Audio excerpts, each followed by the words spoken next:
how Magpie thinks that anybody would give a shit about your familiar. Enough to buy a ticket for him specifically. Because he does. No, I You really... bought him his own ticket at 5,000 yen a pop. Not fan. Okay. He'll just sneak on board. I really like that Magpie thinks everybody else cares as much. Some spirits have rights. Free spirits do. That's technically not that, but he's close.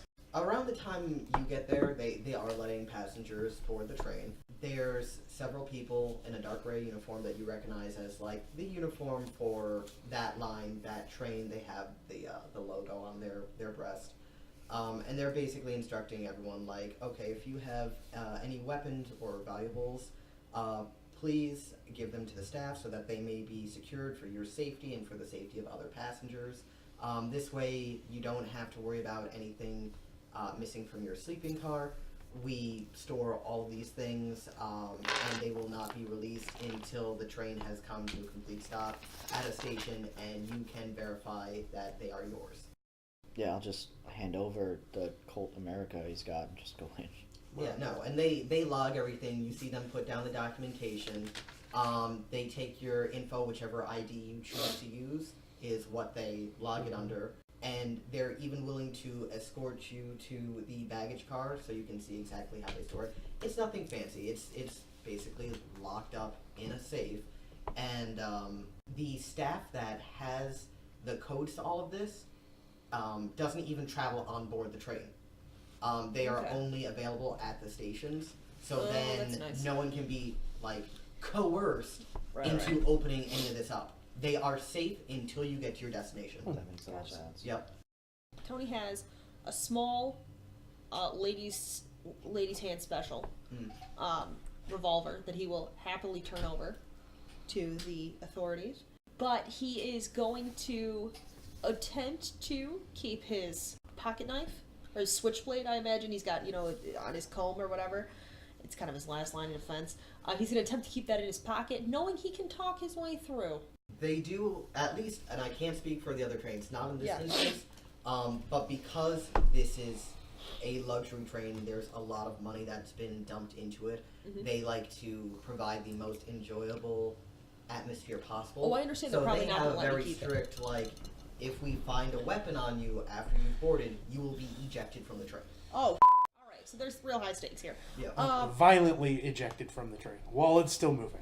Well then, like, it's one thing if you go through the metal detector and they're like, oh, buddy, you got something on you, and it's, my that's mistake. essentially what he's gonna do. Obviously, if / more than likely when it does immediately pop up. I was about to say, is it metal? Is the knife metal? Actually, it's made of bone. It's ceramic. it's a bone shiv. That's not true. No, of course it's metal. So he gets called on it immediately and goes, oh, silly me. Carry this thing in your back pocket since you were 14, you forget it's there. And here you go. Sorry about that. The gentleman assisting you, Thorsten Maximilian, he's just like, oh, no, I know. I have the same problem when I'm not at work. I totally understand. He just very graciously accepts it, takes down your documentation, and stores it with everything else. Before he takes the knife, I go, do you mind? And I reach forward and I push two little things on the side. Click! The comb pops right off. I put that in my back pocket. He actually has a chuckle. He's just like, good on you, man. You should always be prepared. Former Boy Scout right here. Troop 37, Brooklyn, New York. So so Blindside will happily check his obscenely large backpack. He hands it to him. Do you want me to carry it? No, thank you. We'll take care of everything from here. Yep. Goes, no, they have a cart. They just he calls over one of his coworkers, Rory, and he's just like, Rory, get a cart. And Rory comes back with like a basically just a metal cart that they can then load your belongings into and wheel towards the baggage car. And he makes an awkward joke about not being able to check his hands because he's got big nasty bone plates on his hands. He's like, can't check these. And Thorsten just kind of maintains a straight face and just goes, and makes no more comment than that. Hey, sir, I didn't get much chance to look it over. My wife booked my ticket at the last minute on this fine train. Is there a smoking section? There will be a tour once we get everything loaded. I'm sure. I'll let you get back to your job. All right, thank you. And I just get on and kind of wait. There is another staff member there, Michael. He's just kind of encouraging everyone, like, you know, if you please have a seat while we wait for everyone to board. I'll give you a walkthrough. I tap the top of my hat to him. How's the new arm treating you? He kind of wiggles some of the fingers, and you notice actually the pinky stick. He's like, I'm still not used to this thing, but you know, what can you do? I'm here. Nobody thought I would be. I didn't think I'd be. So, If you'd like me to take a look at that, I can. I love that. I honestly, dude, I don't know how to work. Dude, Tony would never say that. I'd love that. Honestly, my wife has to work the clicker for me sometimes at home, so this isn't really my ting forte. That's not true. A sensible chuckle. He would say dude when on deep weed. True. That's because he goes from Brooklynite to Chong. Actually, Tommy Chong. Michael is going to give you the tour. Michael has a pretty fair complexion, short-cropped, curly brown hair, blue eyes, and just generally a welcoming, disarming smile. He's wearing the dark gray uniform that you've seen everyone else associated with this rail line wearing. And he just kind of claps his hands together and says, all right, if you'll follow me, I'll give you a tour of the train you'll be riding. So this is the coach car. Like, you can pretty much board any individual car, but the purpose of this car is really hop on, hop off. There's a lounge car that's better equipped for like relaxing, but generally there's a couple tables. Think nice doilies, nice tablecloths. There are actually oil lamps. Oil lamps. They're not burning yet because there's still daylight out. He does inform you that just before it starts getting dark, they will light the oil lamps. That way you have the real lighting and aroma as would be present in a train car, believed of the 1920s, 1930s. There's dark, I would go as far as to say, gorgeous brocade on the walls of the train car. There's a lot of polished wood, rosewood and mahogany. And there's really not too much going on in the coach car. The next car is the dining car. I would say the bottom level of the dining car, I'm feeling kind of speakeasy. And it's at this point that he does actually introduce you to the bartender, Chandra Siddha. She has caramel skin and classically attractive features. Among the most noticeable are her lips. They are plump and her smiling is inviting. She's wearing the dark gray suit associated with this line, and she appears human. So she greets all of you while you're on your tour, but she doesn't try to make conversation with any of you because she realizes you're going through the tour. Right. He does show you the upstairs.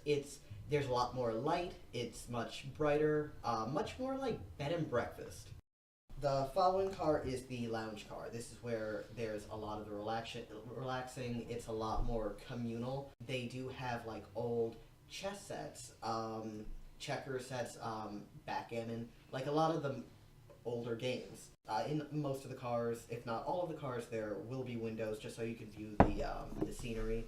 Some scenery is nicer than others. This is, I want to say, like the only car in Seattle that has a specific license that allows for smoking within the car. Oh. Like, no, they had to pay a lot of money. A bit for that. Because it's all for the experience. If they're smoking, I would like to think that perhaps there's a nice couple of sets of chairs that are looking toward the outside, like an actual. I mean, obviously it's a lounge car, but I mean like a couple of cushy chairs centered around a table that has a nice humidor on it with a few good cigars.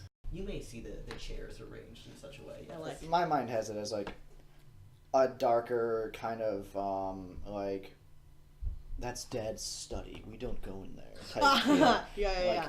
Thick, poofy leather chairs. Like there's probably a bookcase. Oh, very much so. A few crystal decanters with some various amber liquids. There's an antique globe.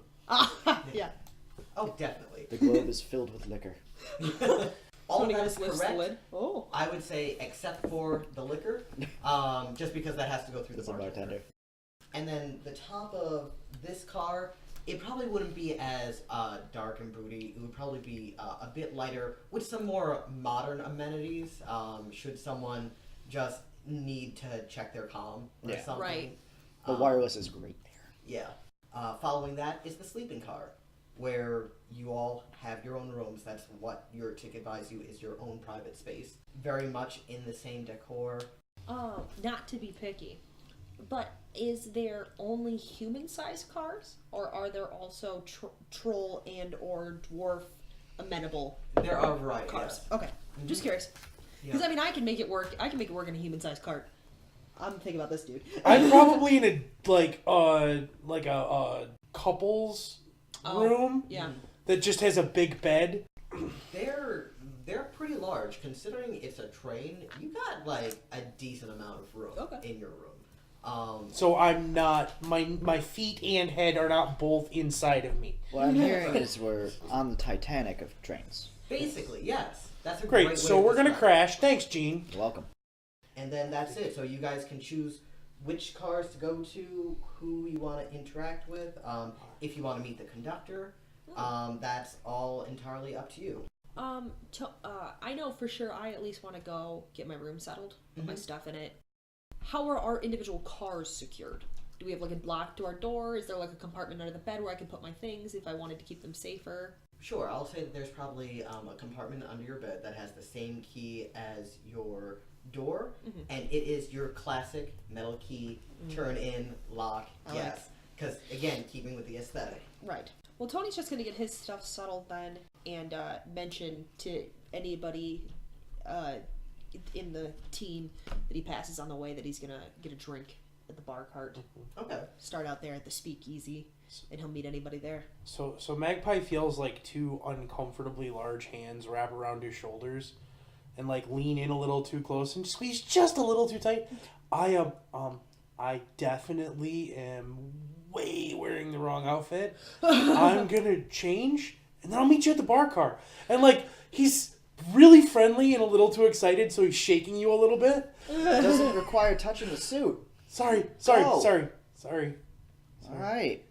So Magpie will go to his room, basically just throw the suitcase on the bed, and just be like, all right. He'll throw on his astrovision, see if Mal's present. Which I suppose he would be. Okay.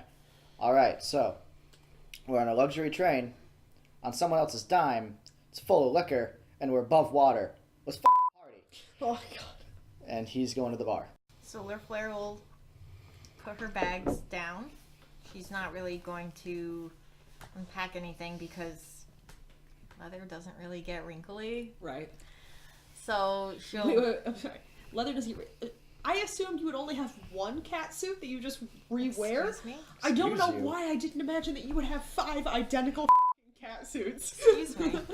I like to stay fresh and smell fresh. A cat suit per day. Each one of them has the day written in You it. know how often we get shot and stabbed in this line of work? True. Not as often as you'd think if you're good at this line of work. I mean, look at us though. Yeah. We're not good at We're this. not good at this. I'm missing a hand, you're missing from the elbow down. Oh, damn. I'm Yeah. immortal. It's whatever. You're immortal? What? What? Anyway. She's gonna go to the bar car. Yes. Alright, so you head to Scuba. the dining car, specifically the Speakeasy bar. Mm-hmm. Again, Chandra Siddha is behind the bar. She's already working. There's already someone at the bar. And Who beat us to the bar? It me? No, I think I took off first. No, I was about to say. if I'm you taking guys- off first. I would have threw my suitcase and walked. That's true, I did on that. That's very fair. In all fairness, I probably should have given you a perception roll on your way through. We'll just say maybe he was looking out a window or something at the time. However, he's been there. He's actually dressed very well, appropriately for the luxury train. We're talking like a black suit. He's pretty fit, at least based on the cut of the suit. It's a 3-piece suit. I don't know, we'll say like medium length, dark hair, and a hat that, again, is very keeping with the times, matches the suit. Very well put together outfit. And there's like a fragrance, kind of like potpourri. how do I ask this while being subtle? Kind of like potpourri or potpourri? It depends on how close you get. Like, say I take the seat next to her. It's potpourri. I'm not the first one to the bar, though, so... There's Chandra Sita, the bartender. There's mystery gentleman who smells of potpourri. There's another woman who you have not been introduced to. There's another gentleman who you have not been introduced to. Are they civilians or are they like workers? There's only one gentleman who's wearing the uniform, and there's another gentleman and another woman also there, who, once you start moving around and introducing yourself to people, you can interact with them. So as of right now, whoever enters the lounge car first, or rather, I'm sorry, the dining car, Bar. the speakeasy on the bottom level of Let's the just call dining it the car. speakeasy. Yeah. So he'll just get immediately into what I imagine there's a stool there, and just like, all right, pour me whatever and keep it coming. What do you suggest I have in this fancy establishment? I mean, old fashions are pretty common. We'll go with that. Yeah, you'll see a lot of me during this trip, and I hope to see a lot of you, if you know what I'm saying. Yeah. I don't know how my fiance would feel about that, but Tell him! Is he here? she's right over there. Tell him! That's my cue to vamoose out of this train. She, the woman that she gestured to, indicating that she was her fiance, she has a smooth, dusky complexion with dark, large eyes. Her hair is cropped short so as to showcase the magnificent earrings that extend the length of her outer ear. Her malachite-encrusted earrings match the brooch in her wide-brimmed hat. She's an elf. And a passenger? Yes. Oh, interesting. So so the bartender, remind me of her name, please. Chandra? Chandra. Chandra. So Chandra is working, but her fiance is a patron. It's actually pretty common. There are discounted fees for significant others and Okay. yeah, family It's members. more like a cruise line in that way then. Okay. All right. That's okay, sweetheart. You're not the only one with woman troubles. No one said anything about troubles. Oh, not this exchange? Not what I'm referencing right now? This wouldn't count? He just looks around like, I love this woman. what? Where am I? Jesus Christ. Point taken. I'll shut the hell up. The train looks like 1930, but it don't act like 1930. No, she reassures you that it's fine. You know, there's been no offense taken or anything like that. You know, you just look like a strapping guy who can take a couple of soft blows from her. The softest. Tony jaunts into the bar. First thing Tony wants to see, because this didn't get covered in the tour, or maybe it did, he wasn't paying attention. What's the tipping situation like? Is gratuity included? Yes, Okay. it is. So don't worry about tipping. All right, I'm just more. That's kind of Tony's entrance line. Usually, when you get to a bar, throw a 20 in the tip jar. You get the best service all night. Yep, and no, she'll explain, like, because we're a luxury line, we don't really have hundreds of passengers. We maybe have, like, 24 at the very Right. most. No matter what, we really try to provide you with the best service. Fantastic. Well, Tony's gonna pull himself up onto a bar seat right next to. Oh, they are motorized. Oh, So, hell yeah! yeah. So a Tony, couple modern amenities here and there. Tony, I imagine Tony goes to start to pull himself up, and somebody goes, and then they like. I would push say the bartender does. Yeah, no, she. So he kind of pulls himself up, and whereas some men might be emasculated by that, Tony sees no problem with embracing the fun Does of he the giggle? raisy seat. He does a little bit. Yeah. It's like, and sits down and orders. What's the special today? The special. All right. Well, the special's a little bit different. The special is a French 75. Oh, I love the year 75, and I love the French. Give me one, please. What? The French are the best lovers, he says, sipping his drink. Ooh, the gin's delightful. Do you make your own simple syrup?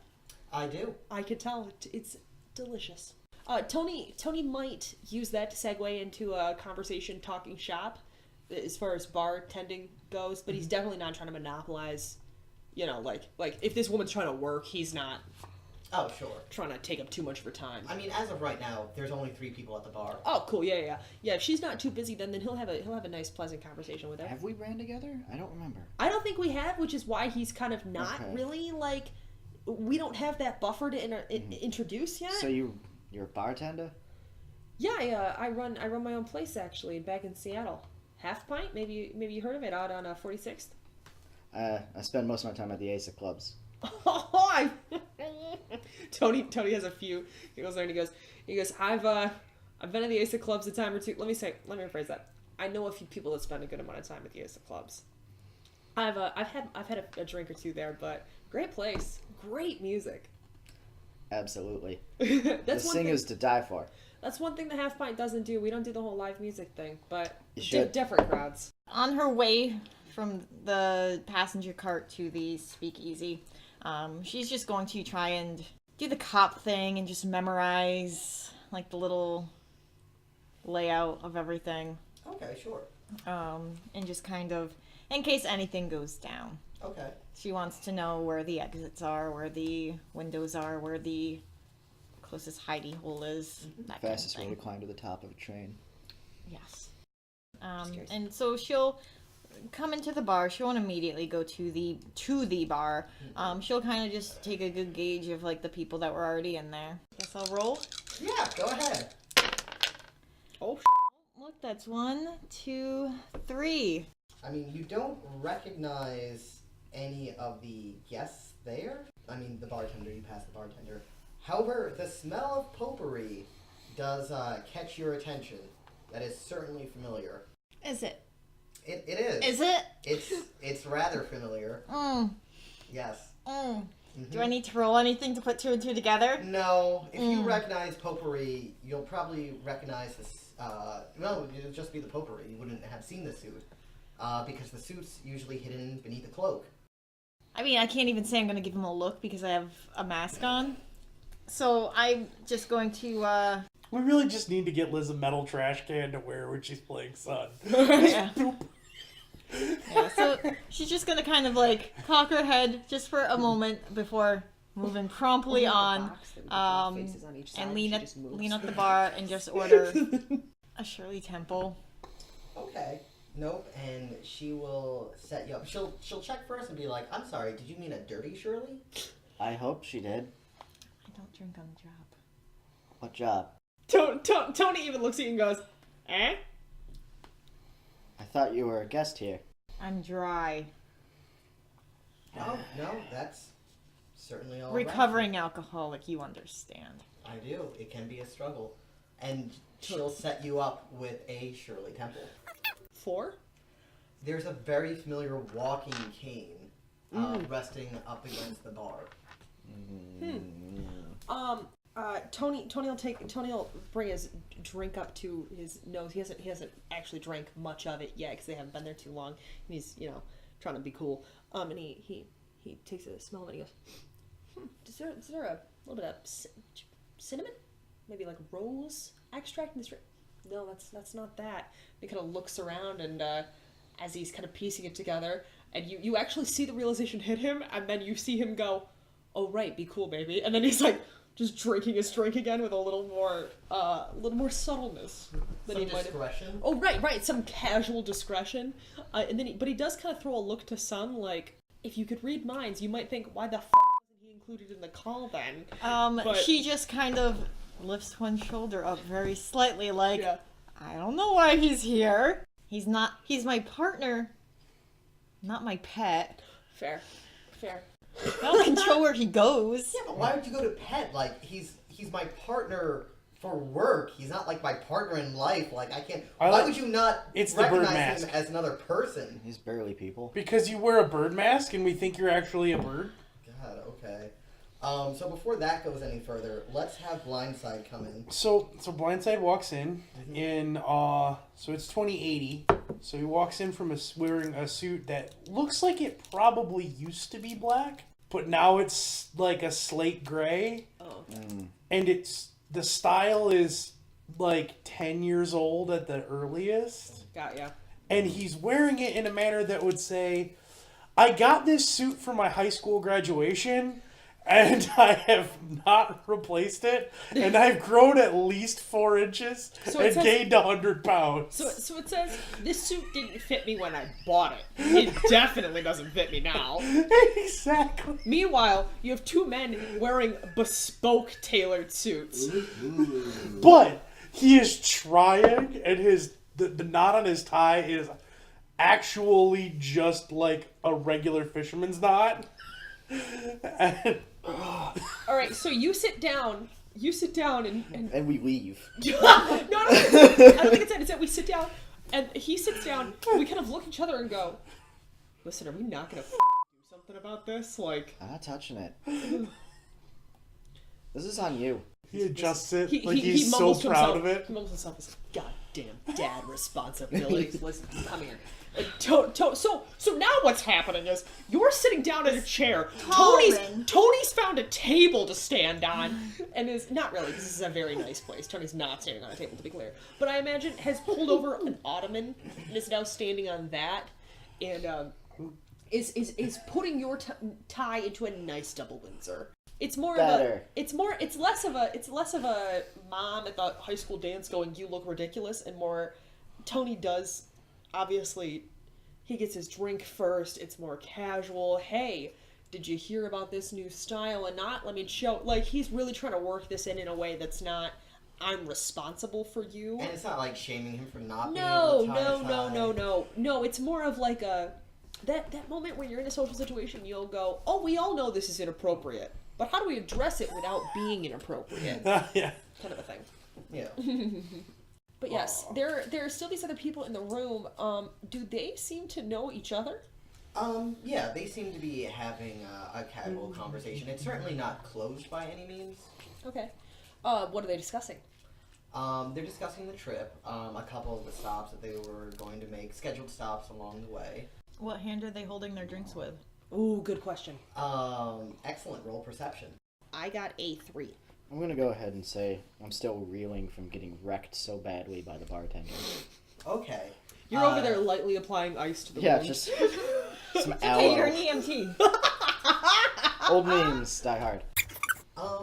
There are 2 people drinking, both women. They are right-handed. The 2 men, one of which is working and wearing the uniform, is not neither of them are holding anything. The bartender, however, is serving with her left hand. I'm gonna ask Chandra about the meal plans on the ship. I'd like to roll something. Not ship. Damn it! I keep saying ship because it feels so much like a cruise. Yeah. On the and I'm just used to it. Let's get cracking. On the train, and specifically, and I'm gonna get kind of quiet and put on my heavy Brooklyn accent, and again I'll roll a persuade or something, but I'm gonna say, listen, don't just get out, but I had pretty major surgery a few weeks ago. My doctor suggested I do vegetarian diet. Not really usually my bag, but I'm trying to, doctor's orders, apple a day, all this. Do you know if they have vegetarian options on the train? They do.